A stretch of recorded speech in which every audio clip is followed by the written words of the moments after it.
I need you to bring him down to Houston within the next 3 days without anyone following you. Got it? Got it. Who's Mack Pulaski? He's a producer over at Horizon Records.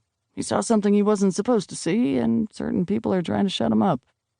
I've had him holed up at an abandoned ranch outside of Moab for the last 2 weeks, until you finished up the Kenya job. Couldn't someone else have taken care of it?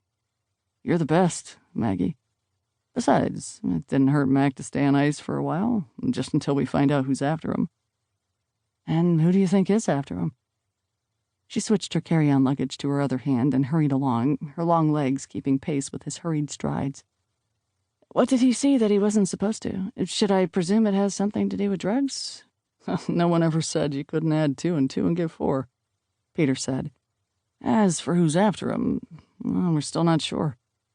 Mafia, probably. He already had one run-in with them years ago. The CIA may or may not be involved. It was Jeff Van Zandt who first sent him to me, but he took off before he could fill me in. So why Houston in 3 days? She shifted the back again. Peter reached out his hand, then pulled it back before she could notice. He'd learned a long time ago that she was measurably stronger than his over 40 desk-bound body was. Van Zandt is supposed to meet us down there, if he can, with some answers. If not, at least I'll have a couple of possibilities.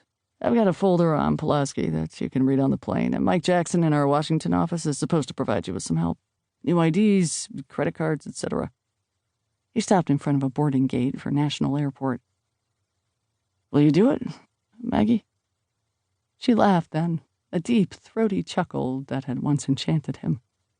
I hadn't realized you were giving me a choice, Peter. Of course, I'll do it.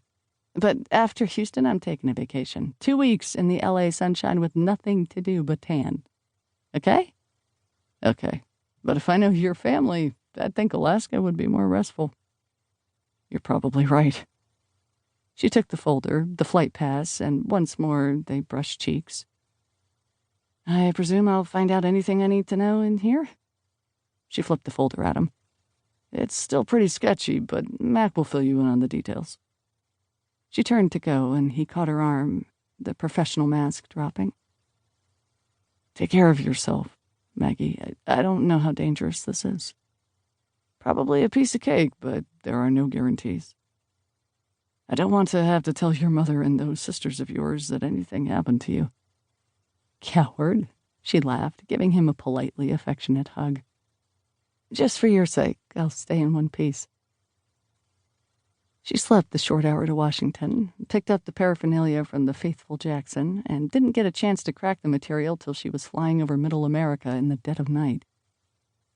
The contents in the folder didn't tell her much, only that Mack Pulaski, a record producer and vice president at Horizon Records, had stumbled into a drug deal, and someone was after him. She still couldn't quite figure out why Peter had taken the case. They seldom dealt with anything involving organized crime. The majority of their work was in mediating third-world crises, springing political prisoners, finding homes for refugees from the constant wars that plagued their small planet. The matter of Mack Pulaski could have easily been passed on to someone with more expertise in that area. Maybe it was just because Van Zandt had asked Peter for a favor.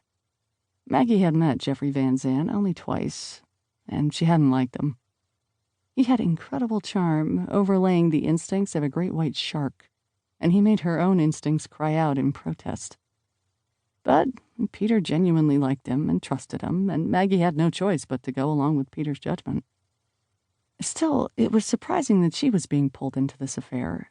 Her experience in drug-related cases was almost nil, her interest and sympathy equally minimal. It made traveling an extra 3,000 miles less than appealing, and her bad temper stifled her curiosity as she drove the wide, deserted highways down from Salt Lake City. Even the magnificent geography failed to penetrate her determined brain. She needed every ounce of her concentration to stay awake and alert, and she couldn't afford to waste any of her attention on the magnificent arch-like formation she passed. So here she was, standing outside a seemingly deserted cabin that had taken her far too long to find, with her feet sweating, her head aching, and her usually even temper shredded. It was a hot, dry day just outside of Moab, Utah, and the red-hued sandstone radiated waves of heat like a furnace blast.